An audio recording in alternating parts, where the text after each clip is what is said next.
Hello students, welcome to class 11th session of English. Today we are going to start with the chapter 5 of Snapshot, that is Mother's Day. So we'll start with the intro of the chapter. Mother's Day, basically the play written by J.B. Priestley, reveals how a mother's efforts are ignored by her family. It narrates how the family members who work 8 hour shifts a day look upon her, although she works for the whole day and all week.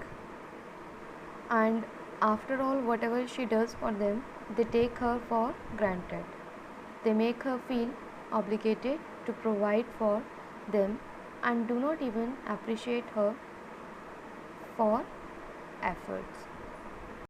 The story revolves around how her friend Mrs. Fitzgerald, who is a fortune teller, helps her earn the place and respect she deserves as the woman in the house.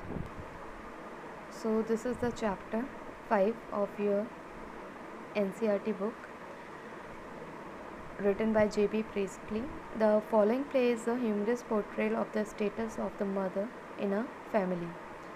So we'll start with the play, and before that we are going to talk about the different characters in the given play. So if we talk about the main characters of the play, Mrs. Annie Pearson, mother; George Pearson, husband of Annie Pearson; Doris Pearson, if we talk about, she is the daughter; Cyril Pearson, son of Mrs. Annie Pearson; and the neighbor, Mrs. Fitzgerald. The action takes place in the living room of the Pearsons' house in a London suburb. Time, the present. So we'll see that how the scene starts. The living room of the Pearsons family. Afternoon time. It is a comfortably furnished, much lived-in room in a small suburban, semi-detached villa.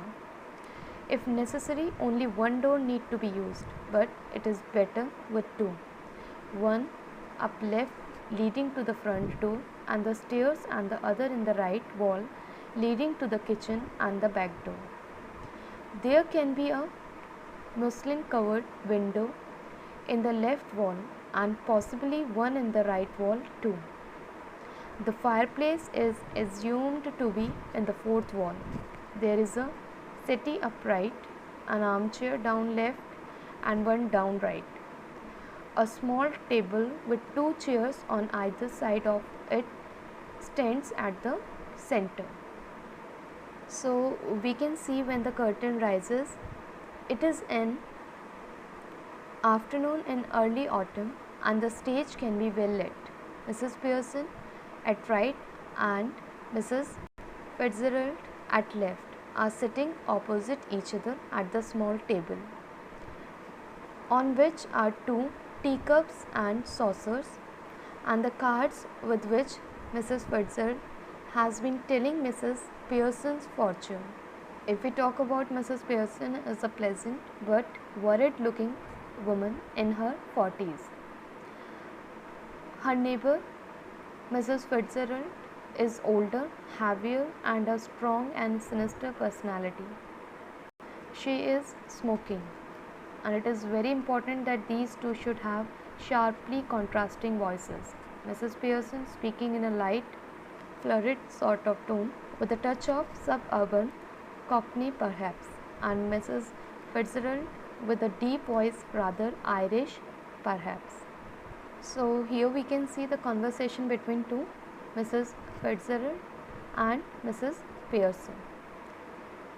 Mrs. Fitzgerald collecting up the cards, and that's all I can tell you, Mrs. Pearson. Could be a good fortune, could be a bad one. All depends on yourself now. Make up your mind, and there it is. Mrs. Pearson. Yes, thank you, Mrs. Fitzgerald. I'm much obliged. I'm sure it's wonderful having a real fortune teller living next door. Did you learn that out east too? So here we can see the story begins with both Mrs. Pearson and Mrs. Fitzgerald sitting opposite each other at Mrs. Pearson's place. Mrs.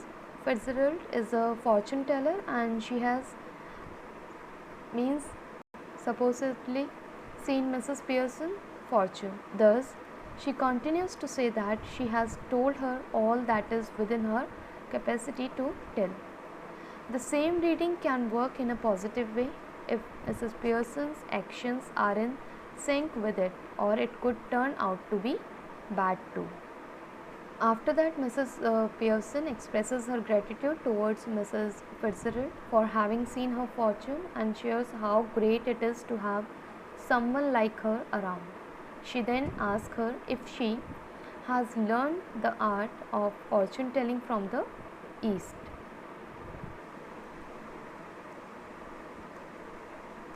Now on page number 34.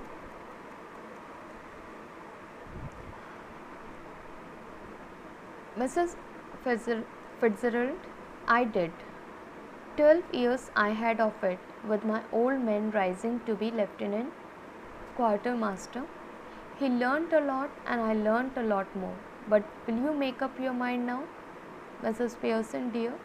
Put your foot down once and for all, and be the mistress of your own house and the boss of your own family.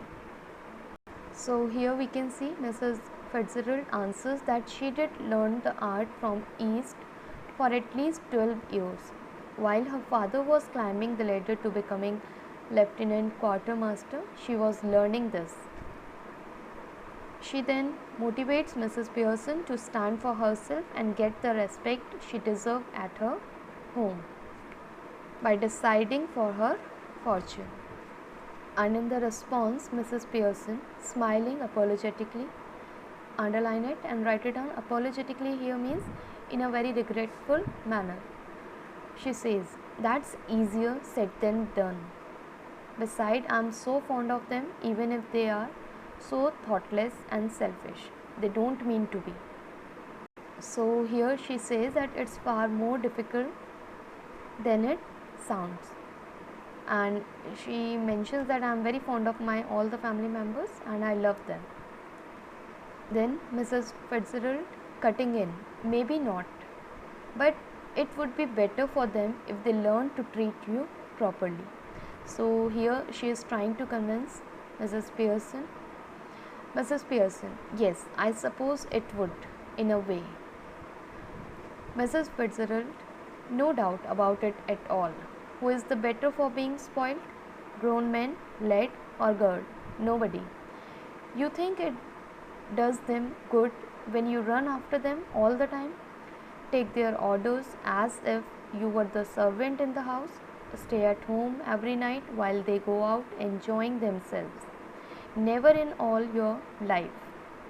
It is the ruin of them as well as you. Husbands, sons, daughters should be taking notice of wives and mothers, not giving them orders and treating them like dirt. And don't tell me you don't know what I mean, for I know more than you have told me. So we can see here Mrs. Fitzgerald try to explain how it should be the other way round. The family must treat wives and mothers with full respect and be after them instead of throwing orders. Mrs. Fitzgerald also tells Mrs. Pearson not to act unknown as she is completely aware of the situation. So Mrs. Pearson replies dubiously means in a very doubtful manner. Underline and write it down. Dubiously here means with a hesitation or doubt. I keep dropping a hint. Mrs. Fitzgerald, hint. It's more than hints your family needs, Mrs. Pearson. Again, Mrs. Pearson, I suppose it is, but I do hate any unpleasantness. And it is so hard to know where to start. I keep making up my mind to have it out with them, but somehow I don't know how to begin. She glances at her watch or at a clock. Oh God gracious. Look at the time, nothing ready, and they will be home any minute and probably all in a hurry to go out again. So we can see when Mrs. Pearson and Mrs. Fitzgerald both talking to each other, and Mrs. Fitzgerald is trying to convince Mrs. Pearson to understand her importance. She is much more bothered, still she is much more bothered about her family members, and she is worried that it's too late and she need to go back because she need to be there to serve the family members, because it's going to be too late and they all have to go out again for the evening parties and all. On page number 35, as Mrs. Pearson is about to rise, Mrs. Fitzgerald reaches out across the table and pulls her down. So forcefully Mrs. Fitzgerald did this act.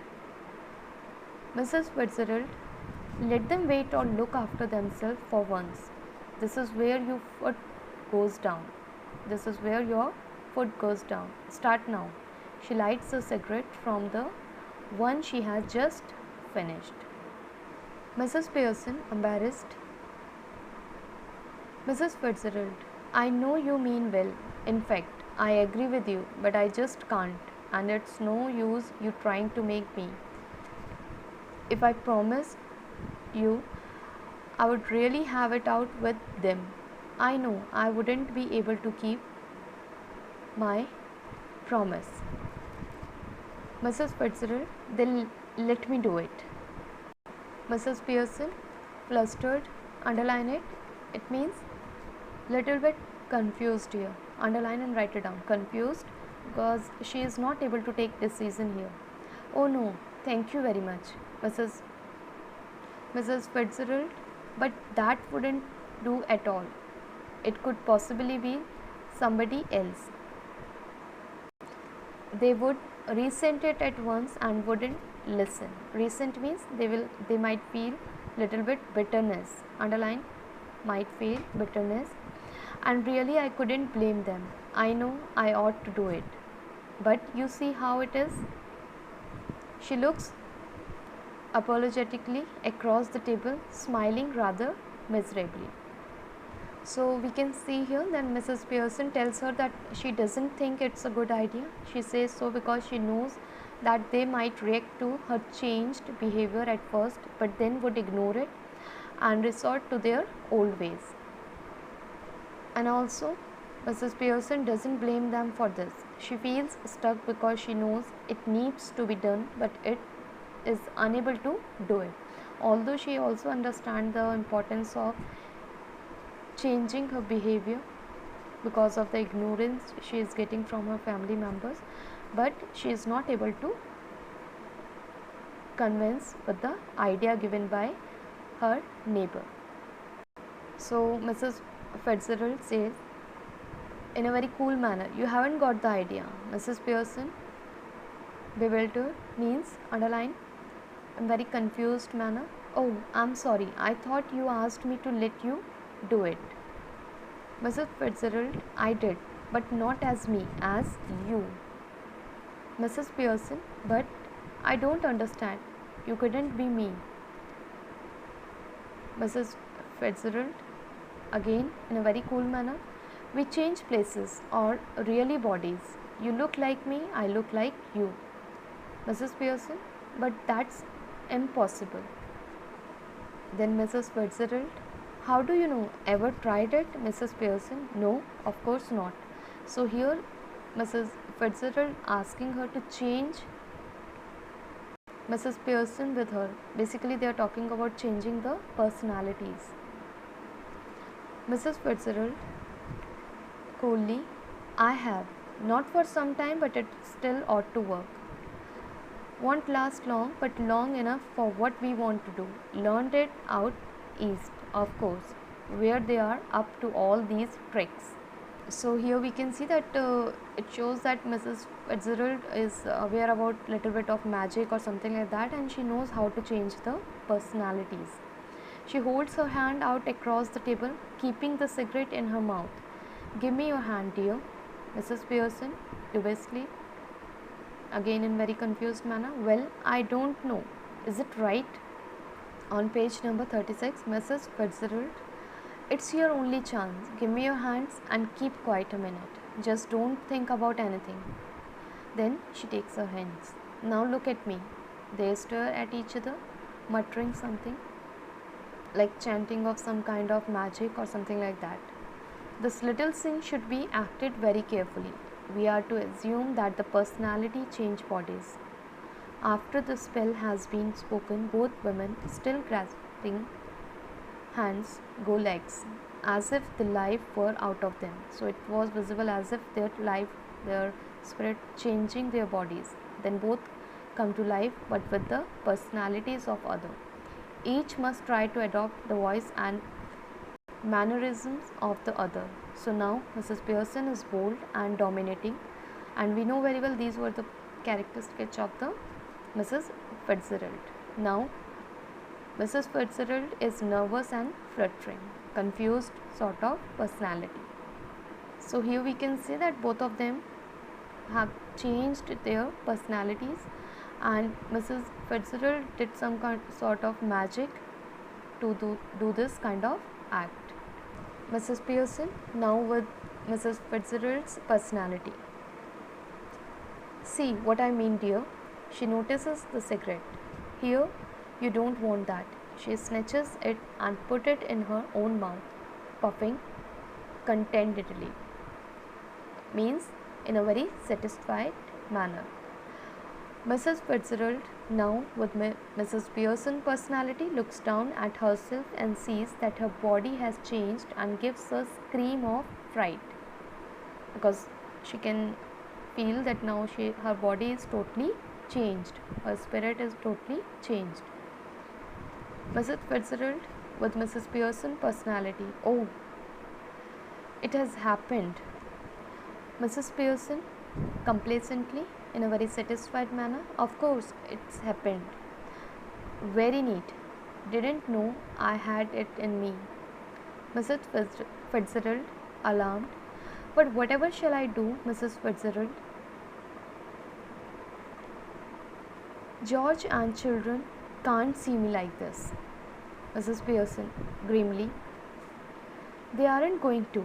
That's the point. They will have me to deal with, only they won't know it. So now here we can see the confidence in the personality of Mrs. Pearson. Mrs. Fitzgerald, still alarmed. But what if we can't change back? It would be terrible. So here the nervousness can be seen in the personality of Mrs. Fitzgerald. Mrs. Pearson, here steady. Mrs. Pearson, if you had to live my life, it wouldn't be so bad. You would have more fun as me than you have had as you. Mrs. Fitzgerald, yes, but I don't want to be anybody else. Please mark it. These were the lines of Mrs. Pearson earlier, and now because of the changed personality, Mrs. Fitzgerald is saying the same kind of thing. Mrs. Pearson, now stop worrying. It's easier changing back. I can do it anytime we want. Mrs. Fitzgerald, well, do it now. So here we can see in the body of Mrs. Pearson, the spirit is of Mrs. Fitzgerald, and she says, not likely. I have got to deal with your family first. That's the idea, isn't it? Didn't know how to begin with them, you said. Well, I will show you. Mrs. Fitzgerald, but what I am going to do? Mrs. Pearson, go into my house for a bit. There is nobody there. Then pop back and see how we are doing. You ought to enjoy it. Better get off now before one of them comes. Mrs. Fitzgerald, nervously rising, yes, I suppose that's best. You are sure it will be all right? Mrs. Pearson, chuckling, little bit happy. It will be wonderful. Now, off you go, dear. So we can see here Mrs. Fitzgerald, actually who is the Mrs. Pearson, crosses and hurries out through the door right. Left to herself, Mrs. Pearson smokes away, lighting another cigarette, and begins laying out the cards for patients on the table. After a few moments, Doris Pearson, please mark it, she is the daughter of Mrs. Pearson, comes bursting in left. She is a pretty girl in her early 20s who would be pleasant enough if she had not been spoiled. Please mark it. So it is mentioned that she would be good one if she had not been spoiled. Doris, before she has taken anything in, Mum, you will have to iron my yellow silk. I must wear it tonight. She now sees what is happening and is astounded, means in shock. What are you doing? She moves down left corner, means she is very surprised to see her mother. So basically, without noticing her mother, Doris is giving the instructions to her to iron her yellow silk dress as she is supposed to go out that night. As soon as she notices her mom, she is left startled, shocked, and goes towards her. Mrs. Pearson now uses her ordinary voice, but her manner is not fluttering and apologetic, but cool and incisive. Means she is showing as if she is very confident enough. She is not having any feeling of regret as she is not able to iron the dress of her daughter, but she is looking very cool and with the appropriate thinking. Mrs. Pearson, not even looking up. What do you think I am doing? Whitewashing the ceiling. Doris, still astounded. But you are smoking. Mrs. Pearson, that's right, dear. No law against it, is there? Doris, but I thought you didn't smoke. Mrs. Pearson, then you thought wrong.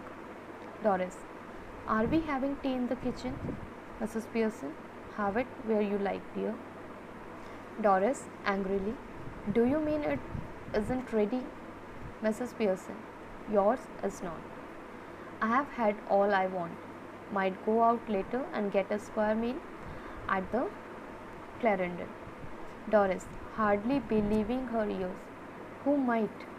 So here Doris asked, who might? Mrs. Pearson, I might. What do you think? Doris, staring at her, Mum, what's the matter with you? So here she is able to understand, she realized something wrong has happened with the mother, because she is not the personality behaving in this manner, but now she is reacting and behaving in this very unexpected way. Mrs. Pearson, don't be silly. Doris, in very indignantly manner, means in a very annoying manner, says, it's not me that's being silly, and I must say it's a bit much when I have been working hard all day and you can't even bother to get my tea ready.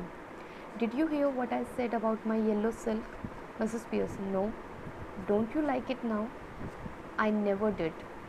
Again, Doris, of course I like it, and I'm going to wear it tonight, so I want it ironed. So here we can see how the daughter is dominating sort of over her mother, and up till now the mother was taking all such kind of thing, but now because the personality has been changed with Mrs. Fitzgerald, so here we can see the transformation in the personality of Mrs.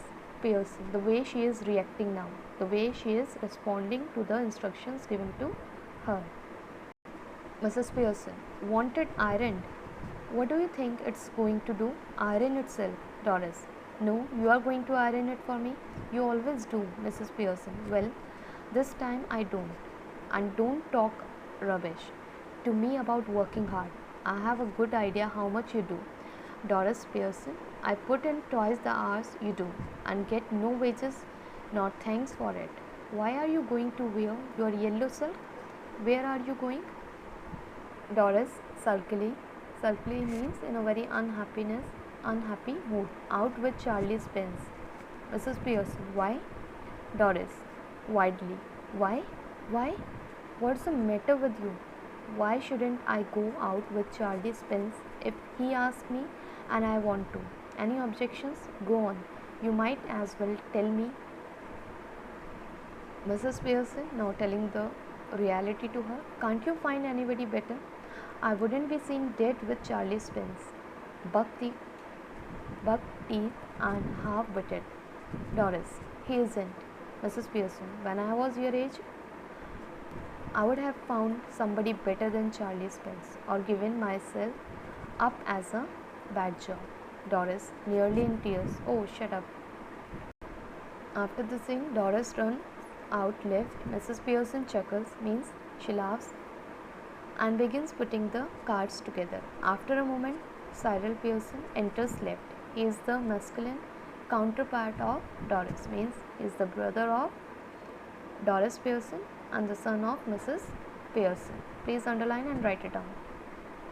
Now we can see the another character. Cyril Pearson enters and briskly means in a very energetic manner he says, "Hello mom, tea ready?" Pearson, "No." Cyril, moving to the table annoyed, "Why not?" Mrs. Pearson, in a very cool manner, "I couldn't bother." Cyril, feeling of color or something, means are you not feeling well or something like that? Mrs. Pearson, never felt better in my life. Cyril, aggressively, what's the idea then? Mrs. Pearson, just a change. So here we can see that how in a very cool manner she is replying to Cyril here as she did to Doris Pearson. Cyril is about to go when Mrs. Pearson's voice checks in. Mrs. Pearson, I have plenty of time. Cyril, but I haven't. Got a busy night tonight, moving left to the door. Did you put my things out? Mrs. Pearson, can't remember, but I doubt. So, again here in a very cool manner, she replied to him. Cyril, moving to the table, protesting. Now look, when I asked you this morning, you promised. You said you would have to look through them first in case there was any mending. Mrs. Pearson, yes. Well, now I have decided I don't like mending. Cyril, that's a nice way to talk. What would happen if we all talked like that? Mrs. Pearson, you all do talk like that. If there is something at home you don't want to do, you don't do it. If it is something at your work, you get the union to bar it. Now, all that's happened is that I have joined the movement. Cyril staggered, a little bit hesitated. I don't get this, Mum. What's going on? So to this, Mrs. Pearson replies in a very laconic and sinister way. Laconic here means using very few words, and sinister just giving the expression as if something wrong has happened or something evil will happen. She simply says, changes. Doris enters left. She is in the process of dressing and is now wearing a wrap. She looks pale and red-eyed. Mrs. Pearson, you look terrible. I wouldn't wear that face even for Charlie Spence.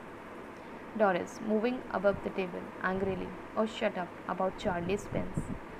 And anyhow, I'm not ready yet, just dressing. And if I do look terrible, it's your fault. You made me cry. Cyril, curious. Why? What did she do? Doris, never you mind. Mrs. Pearson, rising and preparing to move to the kitchen. Have we any stout left? I can't remember. Cyril, bottle or two, I think.